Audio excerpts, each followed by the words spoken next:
Doctor slapped black nurse in front of everyone, then realized she was the director's daughter.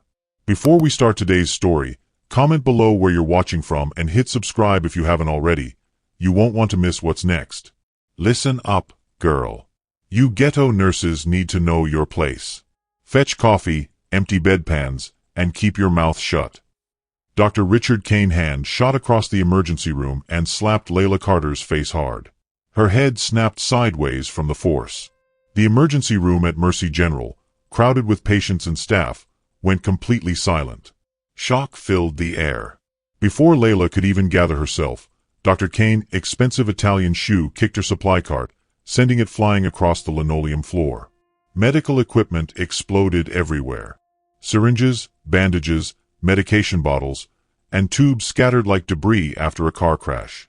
Layla, a 26-year-old black nurse, froze. A bright red handprint was blooming across her dark cheek. 50 people stared in horror.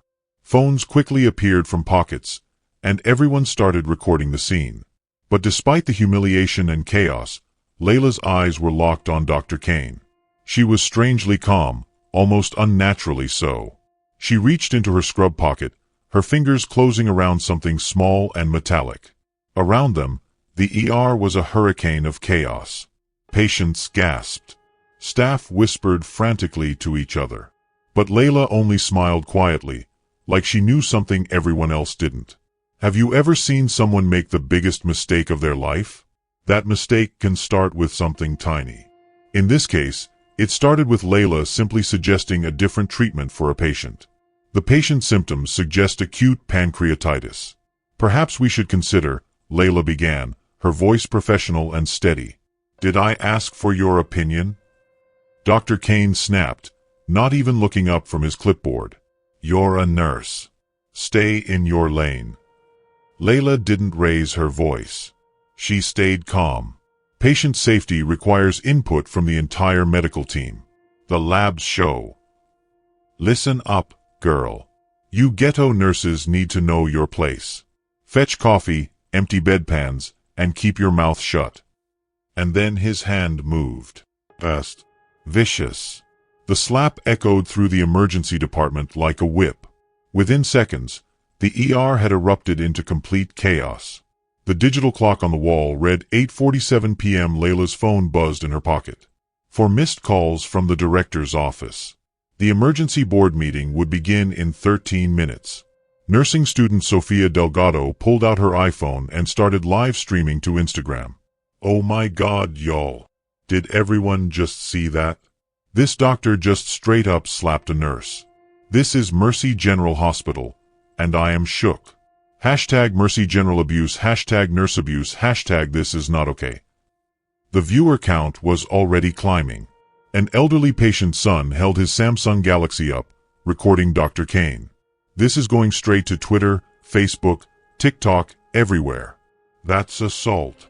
Layla's cheek throbbed, but she stood perfectly still. Her navy scrubs hid several interesting things. On her wrist was a vintage Cartier watch that had belonged to her grandmother, an heirloom worth more than most cars. In her pocket, tucked discreetly behind her hospital badge, was a first-class United Airlines boarding pass from Chicago to Boston dated 3 days ago.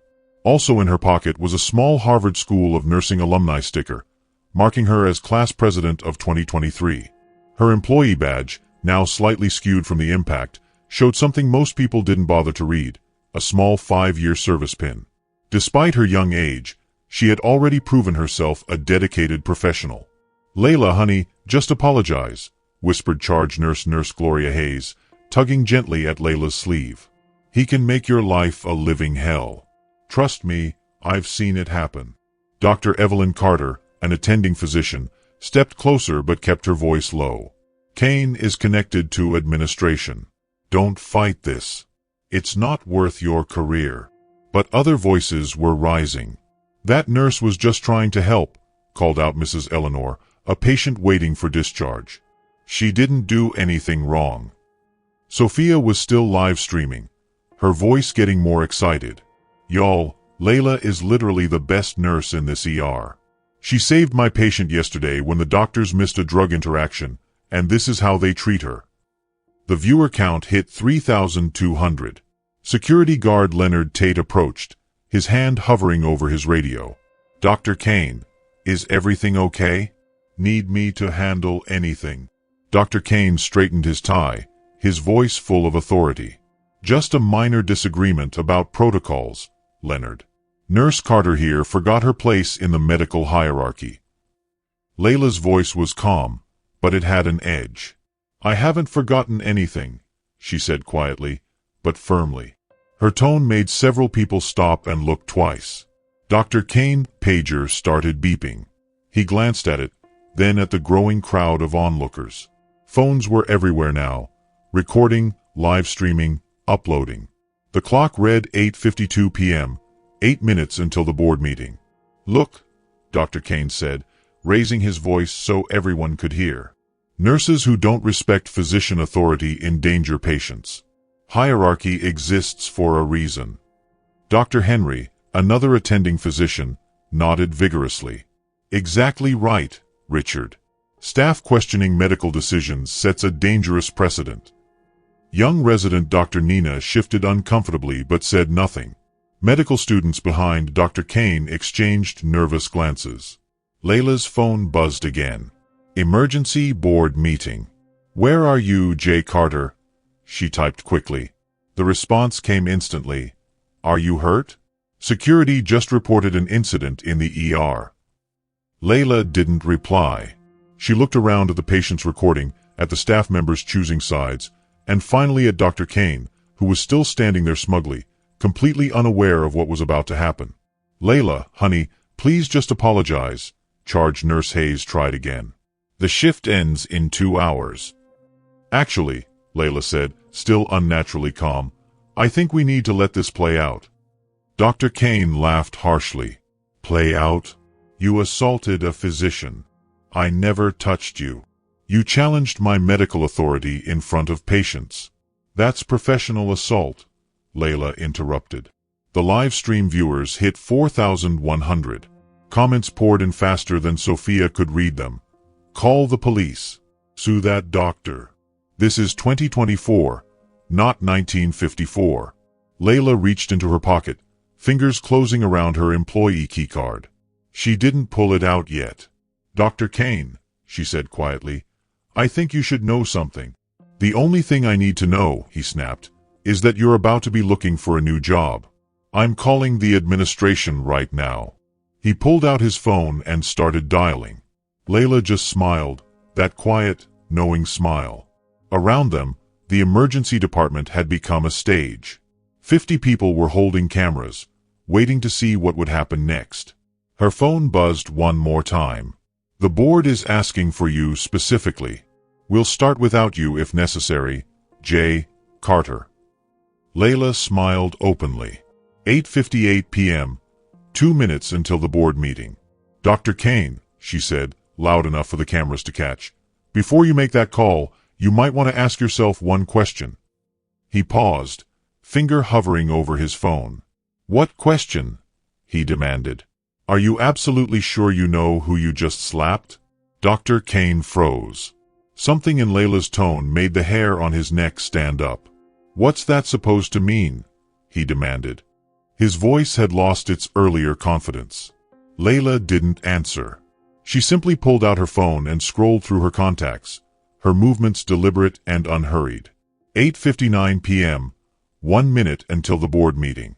Hospital Administrator Linda Barrett came rushing in, her heels clicking rapidly. Her normally perfect hair was slightly messy, and her face was flushed. "What in God's name is happening down here?" she demanded, surveying the chaos. Medical equipment still lay on the floor. Phones were everywhere. The live stream viewer count had climbed to 5,600. "Linda, thank goodness," Dr. Kane said, relief in his voice. "This nurse physically assaulted me and is now making veiled threats. I need her removed immediately and charged with assault." Barrett's eyes lingered on the bright handprint on Layla's cheek. "Dr. Kane, did you strike this employee?" "I defended myself against an aggressive subordinate who was undermining medical authority in front of patients," he lied. "That's a lie," shouted Mrs. Eleanor from her wheelchair. He called her ghetto and told her to know her place. 40 people recorded it. Her son, still recording, added, "This is straight-up racism and assault." Barrett went pale and pulled out her tablet. Security Chief Delgado responded to the ER immediately. Code Gray. Dr. Kane straightened his tie smugly. Finally, some proper authority. Security Chief Raymond Hayes came jogging down the hallway, followed by 2 guards. But instead of relief, Hayes looked genuinely worried. "Ma'am, I need to speak with you privately. We have a major problem." 8 p.m. The board meeting officially begins. Layla's phone rang. The ringtone was simple, but the name on the screen made Barrett almost drop her tablet. "Dad, emergency," she said calmly. "Yes, I'm still in the ER. There's been an interesting workplace incident," she continued. Dr. Kane's confident smirk began to fade. "No, I'm not seriously hurt," Layla continued. "But we definitely need to discuss hospital policies regarding workplace violence and racial harassment." Barrett's tablet chimed with an urgent message. She looked down, and her face went completely pale. The color drained from her cheeks, leaving her ghostly white. Her eyes flicked to Layla, then to the tablet screen in her hands, then back at Layla again. "Oh no," she whispered, barely able to get the words out. "Oh no, no, no." Security Chief Hayes stepped closer to the web. "That's exactly what I was trying to tell you," he said, his voice calm but firm, almost like he was trying to keep the chaos from exploding further. Dr. Kane's voice rose in panic. "Who is this employee in question?" he demanded. His face was red, veins showing at his temples. "Would someone please explain what's happening? I'm the victim here." Charge Nurse Gloria Hayes gasped sharply, her hand flying to her mouth. "Layla Carter. Wait. Your last name is Carter." Her voice trembled, and she looked around nervously as if suddenly realizing something huge. The nurses around them were slowly piecing it together, but Dr. Kane was still completely oblivious. "So what if her last name is Carter?" he barked, waving his arms. "There are thousands of Carters. Are you all insane?" Dr. Evelyn Carter stepped in quickly, grabbing Dr. Kane's arm. "Richard, stop talking. Please, just stop talking right now." But Dr. Kane shook her off violently. "No. I want this woman arrested immediately. Assault, making threats against a physician, disrupting hospital operations. I want charges filed." Young resident Dr. Nina leaned closer to whisper, "Dr. Kane, maybe we should just let the nurses run the hospital?" Dr. Kane cut her off with a sneer. "Let them attack doctors with impunity?" Behind Dr. Kane, medical students scrambled desperately to delete the videos they had taken of the incident, but it was far too late. The footage was already spreading like wildfire across social media platforms, gaining thousands of views every minute. Layla ended her phone call and looked directly at Administrator Barrett. "Miss Barrett, I believe you just received a message about the emergency board meeting," she said quietly but clearly. Barrett nodded mutely, lifting her tablet for everyone to see. The message was there for anyone nearby to read. From Director J. Carter. "Please confirm my daughter Layla is safe. Multiple incident reports suggest workplace violence in ER involving family members." "Your daughter," Barrett whispered, barely audible, her voice shaking. Dr. Kane snatched the tablet from Webb's hands. His eyes darted across the screen. Confusion, disbelief, and horror crossed his face in rapid succession. "This is impossible," he stammered. "It has to be some kind of sick joke. Carter's daughter is a doctor in Boston. She doesn't work here. She's not a nurse." "Actually," said Dr. Henry nervously, "I think I remember hearing something about Carter's daughter going through graduate school." "Shut up, Henry," Dr. Kane shouted. "You're all losing your minds." Layla reached into her scrubs and pulled out her employee badge. She held it up for everyone to see. The plastic was slightly cracked from the fall earlier, but the text was clear. Layla Carter, RN MSN, employee number 00001, director's family. "Employee number 1, whispered Dr. Nina, her voice shaking. That's only assigned to immediate family members of senior administration. I was in Boston, Layla said calmly. I finished my master's in nursing administration at Harvard last month. I've been working here for 5 years while completing my degree nights and weekends. Dr. Kane stared at the badge as if it might suddenly change into something else. But you're just a nurse, he said, his voice rising again. This has to be fake. Someone is playing a prank. Security Chief Hayes finally spoke, his voice steady but stern. Dr. Kane, I've been trying to tell everyone. Miss Carter is listed in our system as a VIP, a protected family member. Any incidents involving her trigger automatic director notification and emergency protocols. The live stream comments exploded across phones in the room. Plot twist of the century. That doctor is so dead. The director's daughter has been working as a regular nurse for 5 years. Respect. Someone call the news stations. This is better than Netflix. Layla's phone buzzed with a text. Conference room now. Board Chairman Roberts wants a full incident report. Bring witnesses.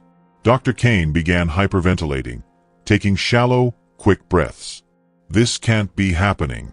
William Carter's daughter wouldn't work as a regular nurse. It doesn't make financial sense. Why would she choose a regular nursing job? Why doesn't it make sense? Layla asked calmly, almost eerily calm. Because nursing is beneath a director's daughter. Because black women can't have educated families, he muttered, his voice trembling.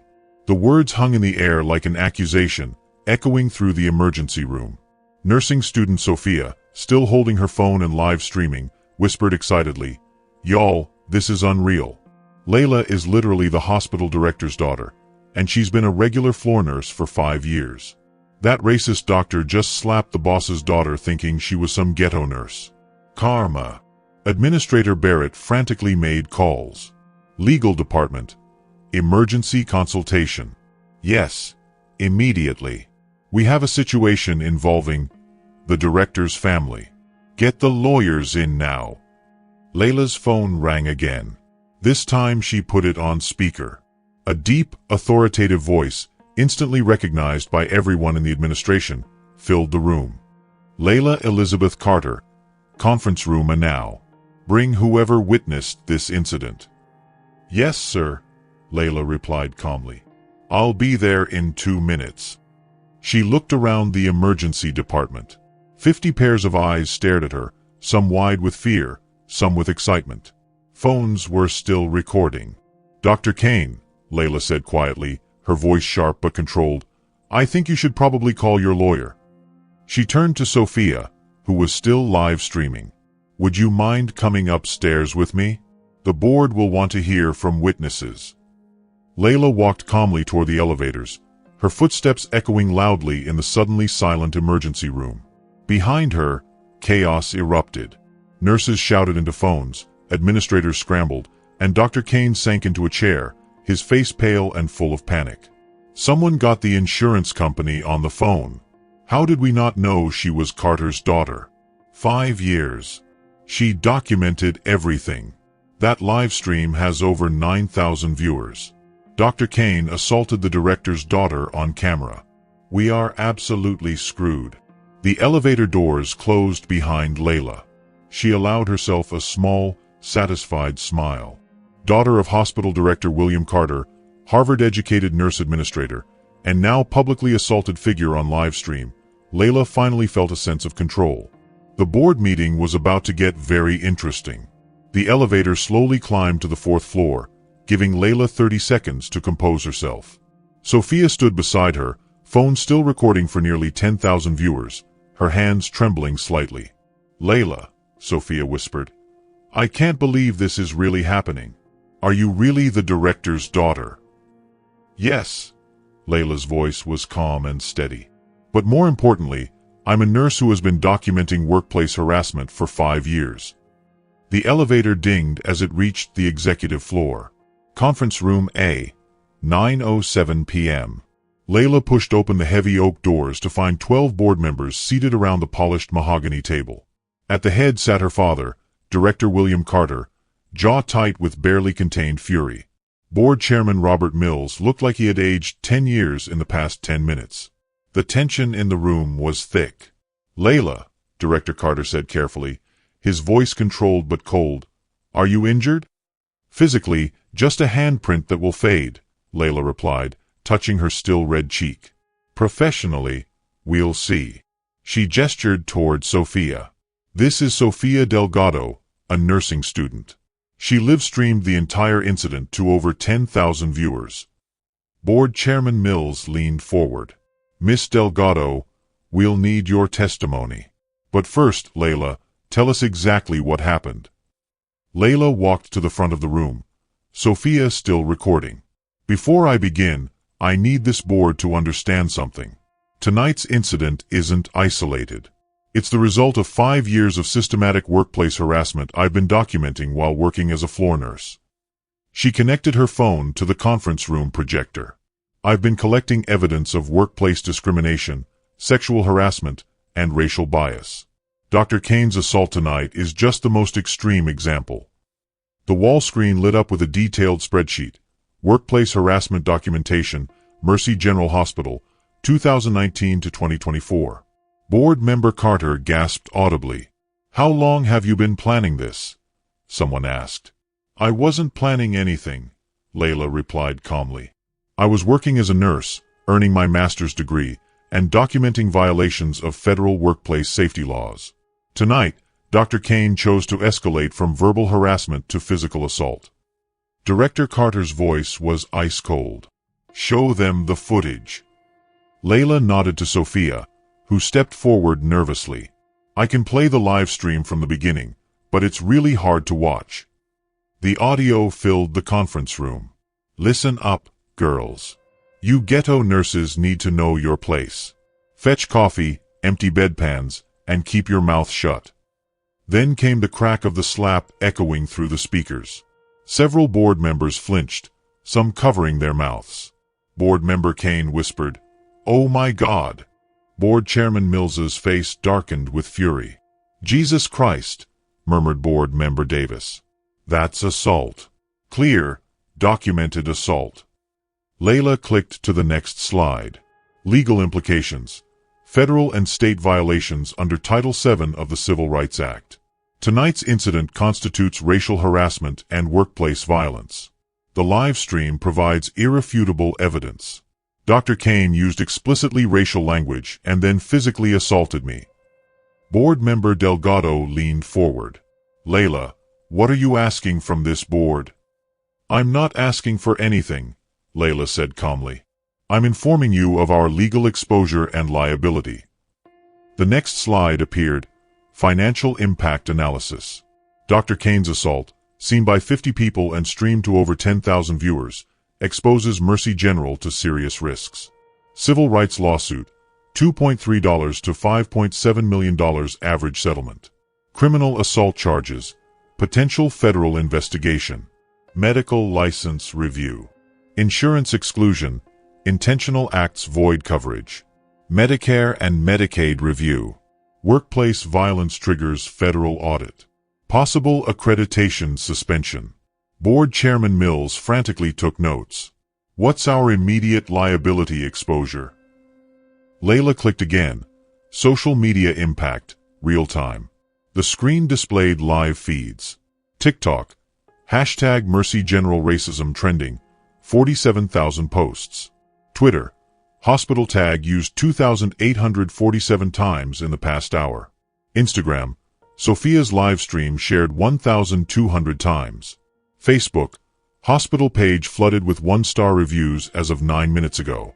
Layla continued, "Our social media problem has reached about 150,000 people. The video was screen recorded and uploaded to a lot of sites. We can't control it anymore." Director Carter finally spoke for the first time since Layla started talking. "What should we do?" Layla's next slide appeared. Immediate response plan. Phase 1. Dr. Kane must be suspended right away while a criminal investigation happens. No severance. No continued benefits. He hit an employee on camera. Phase 2. Hospital-wide rules must be put in place within 48 hours. Zero tolerance for racial harassment. Body cameras for all high-risk situations. Phase 3. An outside civil rights organization will audit our workplace culture. Everything will be transparent and publicly reported.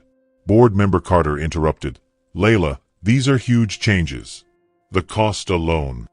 Layla cut him off. The cost of not doing this? Losing our federal funding. Medicare and Medicaid won't work with hospitals that allow racial violence. She clicked to her last slide. It showed two options. Option A. Comprehensive reform. Immediate suspension of Dr. Kane. $2 to $3 million investment in changing the hospital culture. External oversight for 24 months. Transparent public reporting. Keeps $347 million in federal funding every year. Option B. Minimal response. Legal battles lasting 3 to 5 years. Estimated costs $8 to $12 million. Possible loss of accreditation. Staff leaving. 23 nurses have already quit. Reputation damage lasting decades. Board Chairman Mills looked around the table. Is there even a choice here? Layla stepped back from the podium. There's always a choice. You can treat tonight as a one-time problem with a difficult employee, or you can see it as proof that there are bigger, ongoing problems that need real solutions. She paused, letting the room feel the weight of her words. But there's one more thing. The room went completely silent.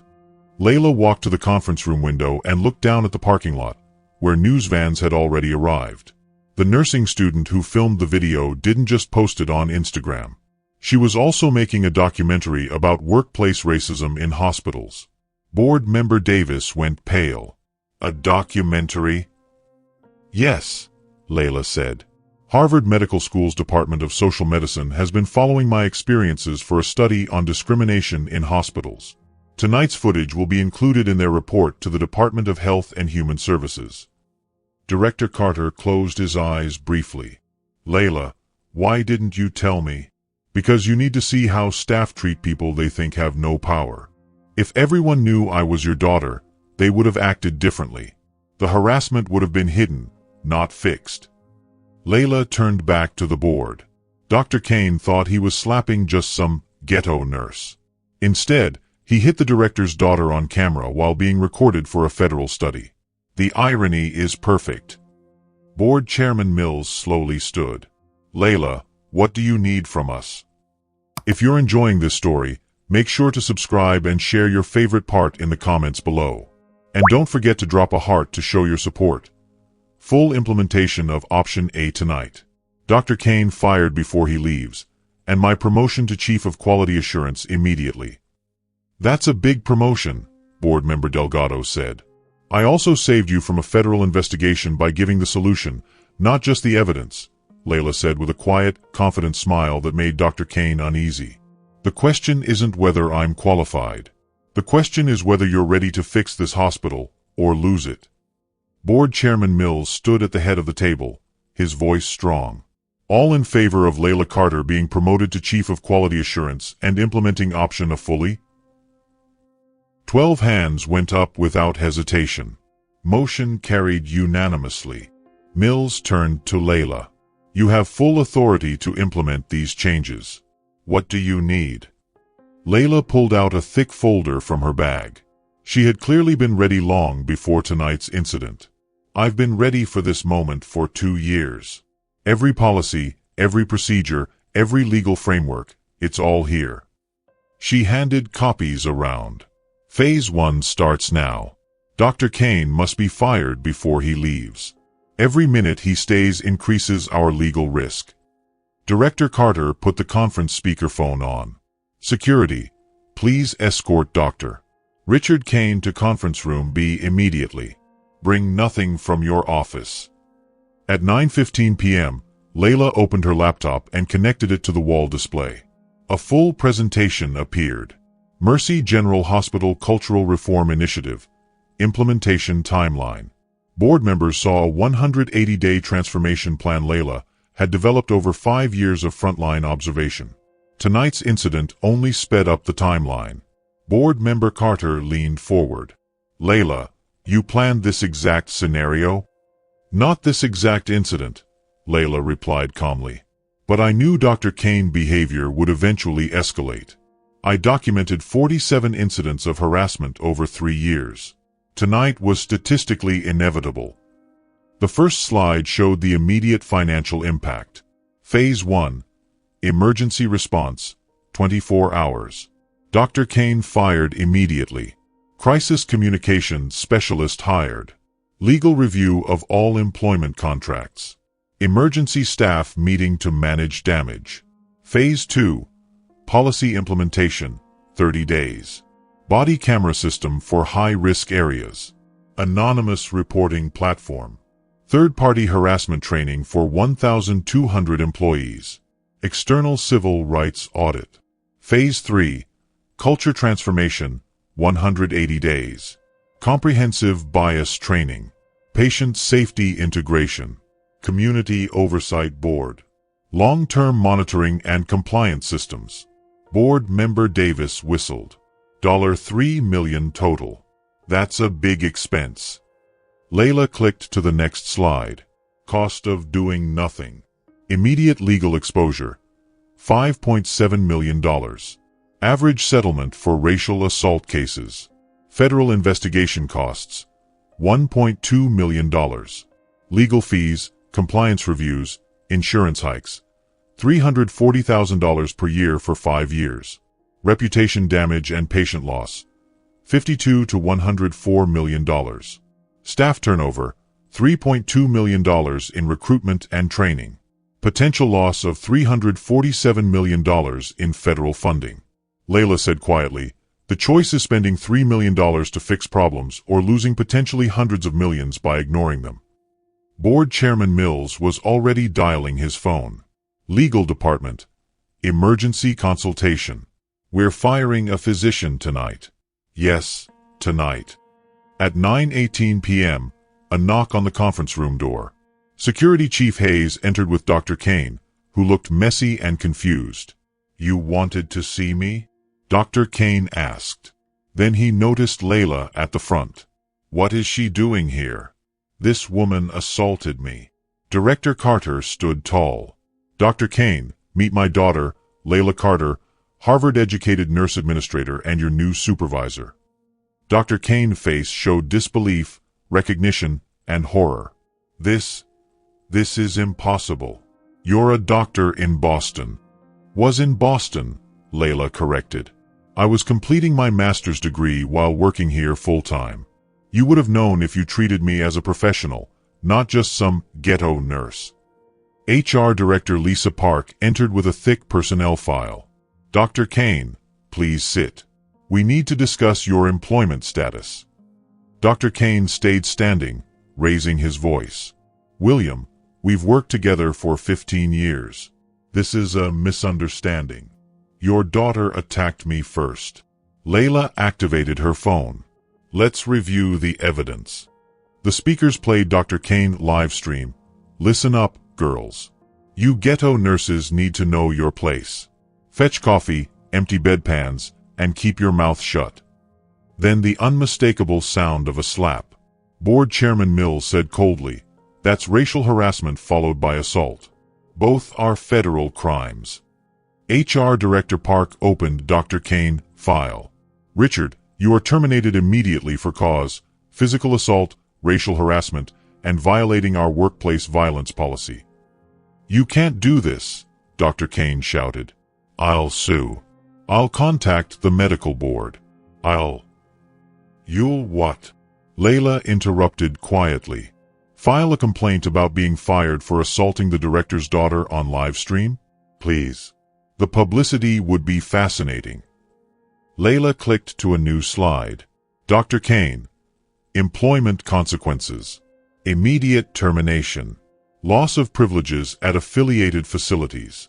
Mandatory reporting to state medical board. Criminal assault charges filed. Malpractice insurance notification. References marked not eligible for rehire. Any physician who fails to report discrimination will face review. Dr. Kane looked around, desperate. Board member Henry Carter spoke carefully.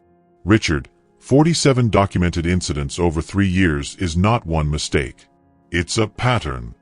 Layla's next slide appeared. Systematic Reform Implementation Schedule.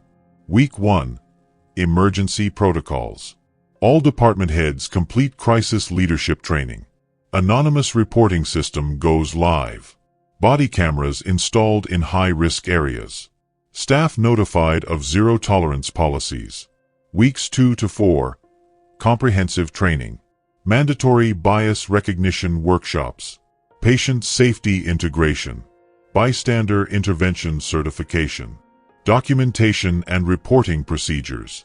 Months 2 to 6. Culture transformation. Community oversight board. Patient satisfaction integration. Performance review changes to include respect metrics. External audit and public reporting. Board member Delgado raised his hand. How do we make sure everyone follows this? Layla smiled. Simple. Compliance affects everything that matters to staff. Performance reviews, promotions, bonuses, and continued employment. She clicked the enforcement slide. Compliance Enforcement Framework. 360-degree reviews with patient and colleague feedback. Anonymous reporting with guaranteed response within 48 hours. Clear disciplinary actions with consequences. Public reporting of culture metrics quarterly. Staff will follow because their careers depend on it. Patients will notice because satisfaction improves. The community will support us because this is real change, not just words. Director Carter looked proud. Layla, this is incredible. How long have you been working on this? 5 years, Dad. Every night shift, every weekend, every time someone underestimated me, I documented, researched, and built solutions. Layla turned back to Dr. Kane, still frozen in shock. You have 2 choices. Leave quietly tonight with a normal termination package, or fight this publicly and face criminal prosecution, civil lawsuits, and total destruction of your medical career. I need time to think, he whispered. You have until security escorts you to your car, Layla replied. About 3 minutes later, Board Chairman Mills stood up. Dr. Kane, your access cards are deactivated. Security will take you to collect personal items. Any hospital property stays here. As security escorted Dr. Richard Kane toward the door, he looked back one last time, his eyes burning with anger. This isn't over, he spat. Layla Carter, standing tall and calm, didn't flinch. She gave a small, steady smile. You're absolutely right, she said quietly.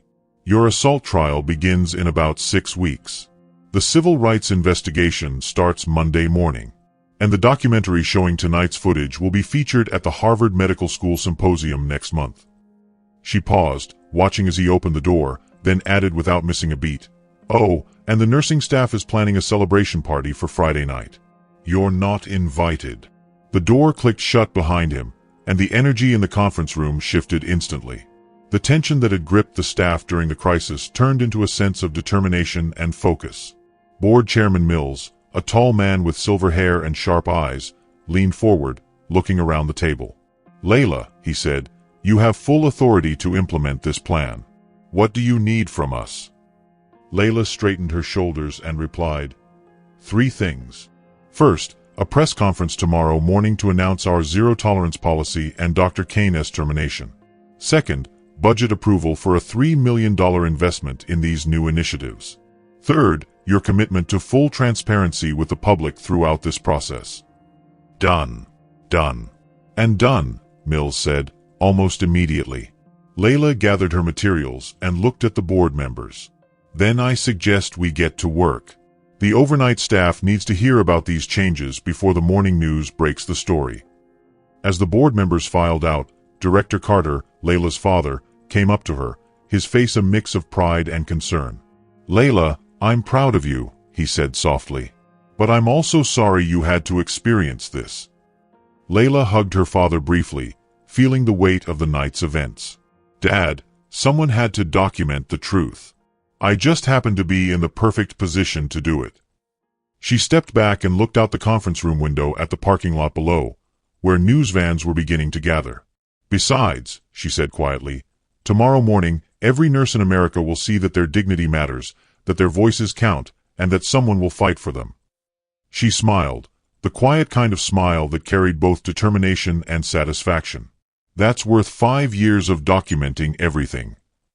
The next morning, 6 a.m., Layla stood in the main conference room of Mercy General Hospital. Around her were 847 employees who had been called to an emergency all-staff meeting. Nurses, doctors, technicians, and administrative staff filled every seat and hallway. The handprint on her cheek had faded into a light bruise, but Layla wore it like a badge of honor, a visible reminder of why change was necessary. Director Carter stepped up to the podium. His voice was calm but carried the weight of authority. At 9:47 p.m. last night, Dr. Richard Kane was terminated for cause following his physical assault of Chief Quality Assurance Officer Layla Carter. A murmur rippled through the room as many staff members saw the live footage for the first time on the conference room screens. Shock, disbelief, and anger crossed their faces. "Effective immediately," Carter continued, "Mercy General implements zero-tolerance policies for workplace violence, racial harassment, and discriminatory behavior." Layla took the microphone, her voice steady and commanding. "Dr. Kane thought he was slapping just some ghetto nurse," she said, her eyes scanning the room. "Instead, he showed exactly why systematic reform is necessary." She activated the presentation display. "Every person in this hospital, regardless of title, background, or family connections, deserves dignity and respect. These new policies make that standard clear." The first slide appeared, "Immediate changes." Body cameras are being introduced starting today. All patient care areas will have optional body cameras. High-risk interactions, disciplinary meetings, conflict resolution sessions, and patient complaints require mandatory recording. Charged Nurse Hayes raised her hand. "Layla, what counts as high risk?" Layla explained calmly, "Any situation where power differences could let harassment happen. Physicians disciplining nurses. Administrators addressing staff complaints. Senior staff training junior colleagues. If someone feels safer with a recording, they get one." Slide 2 appeared, Anonymous Reporting System, Mercy Voice. Layla demonstrated the new smartphone app. This app allows you to report incidents immediately. You can include photos, and it provides automatic timestamps and location tracking. Every report receives a response within 48 hours.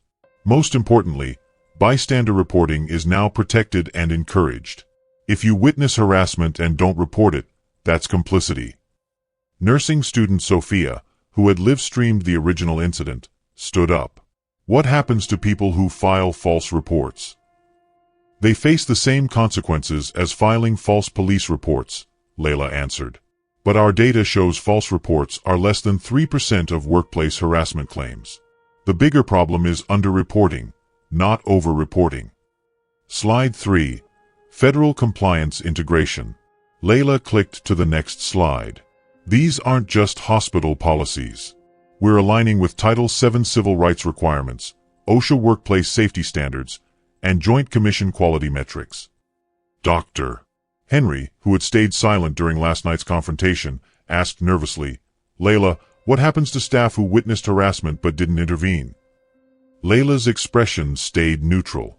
"Mandatory bystander intervention training within 30 days. Future incidents require active response, either direct intervention or immediate reporting." Next slide.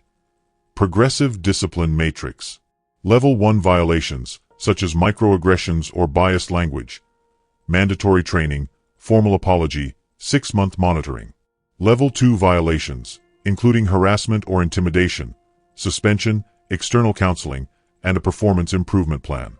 Level 3 violations, such as physical contact or threats, immediate termination, criminal referral, and industry blacklisting. Dr. Kane assault was Level 3, Layla explained, but the ghetto nurse comment alone would have triggered Level 2 consequences. Next, technology solutions. Layla opened her laptop to show the comprehensive monitoring system. AI-powered surveillance detects raised voices, aggressive gestures, and crowd formations. Security receives automatic alerts. Panic buttons on all staff badges connect directly to security and administration. No more suffering in silence. Dr. Carter raised his hand tentatively. Layla, this seems like extensive surveillance. What about privacy? Layla responded calmly. Patient care areas already have CCTV for safety. We are simply adding behavioral analysis. If you treat colleagues with respect, you have nothing to worry about. Slide 5. Community Oversight. Layla explained, Mercy General will now have ongoing oversight from the Regional Civil Rights Coalition, the American Nurses Association, and patient advocacy groups. We will release quarterly public reports detailing culture metrics, incident statistics, and improvements made. This hospital will become a model for a respectful workplace culture, Layla said confidently. Next, the training revolution. Every employee will complete 16 hours of bias recognition training within 45 days. Physicians, nurses, technicians, administrators, everyone. Harvard Medical School's Department of Social Medicine designed the curriculum. This same department also documents workplace racism for federal research studies. Several staff members shifted uncomfortably, realizing they had been recorded for that study. Layla continued, patient care quality improves when staff feel respected and safe. These changes benefit employees, patients, and the hospital's reputation. Next, financial reality. Layla displayed the implementation costs transparently. Month 1, $890,000 for technology and training. Months 2 through 6, $1.2 million for ongoing monitoring and external oversight. Year 1 total, $2.1 million. Compare that to potential losses. $5.7 million for an average discrimination lawsuit settlement, $52 million in reputation damage, $347 million in federal funding at risk. This reform program costs less than one major lawsuit. Dr. Kane assault could have bankrupted us. Next, immediate results. Layla pulled up real-time data from the first 6 hours since implementation. Anonymous reports filed, 23, historical incidents being documented. Body camera requests, 47. Staff feeling safer already. Training enrollments, 312 voluntary early participation. Patient satisfaction calls, 89% positive response to the policy announcement. Change is happening immediately, Layla said.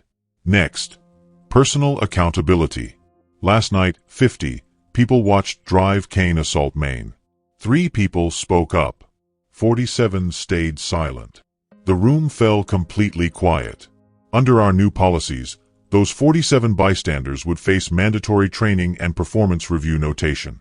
Silence in the face of harassment is complicity. She paused to let the weight of her words sink in. But here's what's different now. You have tools, training, and protection. Anonymous reporting, panic buttons, legal backing, administrative support. The next time someone faces harassment, they won't stand alone. Next, transformation timeline. 60 days. Publish first public culture report, including patient satisfaction scores, staff retention rates, and incident statistics. 6 months. Other hospitals will send delegations to study our model. 1 year. Testify before Congress about systematic culture change in healthcare. Final slide. From crisis to leadership. Dr. Kane thought he was putting some ghetto nurse in her place. Instead, he triggered the most comprehensive workplace reform in hospital history. Layla smiled that quiet, confident smile. Sometimes the biggest mistakes create the greatest opportunities for change. 7:30 a.m. As staff filed out to begin their shifts under the new protocols, Layla stayed behind, reviewing implementation data on her laptop. Director Carter approached. Layla, in 8 hours, you've transformed this entire institution. Layla looked up. Dad, I didn't transform anything. I just gave people the tools to transform themselves. She gestured toward the emergency department where nurses were already wearing body cameras and using the new reporting system. Dr. Kane wasn't the real problem. The real problem was a system that enabled his behavior. Now we have a system that prevents it. Layla closed her laptop. Tomorrow, Every healthcare worker in America will know that change is possible. 6 months later, Layla stood before the Senate Healthcare Committee, her testimony broadcast live to 2.3 million viewers on C-SPAN. The same woman who had been slapped for knowing her place was now advising Congress on national healthcare reform. "Senators," she said, "the Mercy General model has been adopted by 127 hospitals across 23 states. Workplace violence incidents have dropped 89% system-wide. Patient satisfaction has increased 34%. Nurse retention has reached 97%, the highest in industry history." Behind her, the presentation displayed stark numbers. $2.1 million invested, $47 million saved in lawsuits avoided, 1,247 healthcare workers protected from harassment. The ripple effect. The hashmask law sparked a national conversation about healthcare worker protection. Layla's documentary segment had been viewed 4.7 million times. Nursing schools now teach dignified advocacy based on her approach. Dr. Kane faced a criminal trial in 2 weeks.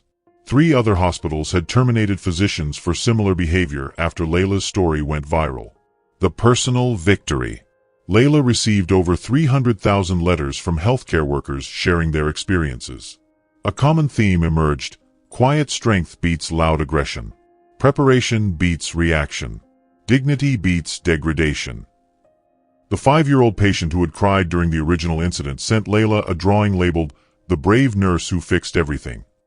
The values revolution. Layla's transformation proved that systemic change requires planning and strategic thinking, not just moral outrage.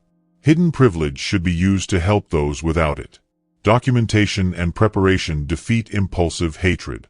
Most importantly, everyone deserves dignity regardless of title, race, or family connections. Your voice matters. Your experience counts. If this story moved you, please subscribe for more kind and powerful stories. Watch our next video for another unforgettable journey. And share this story with someone who needs it today.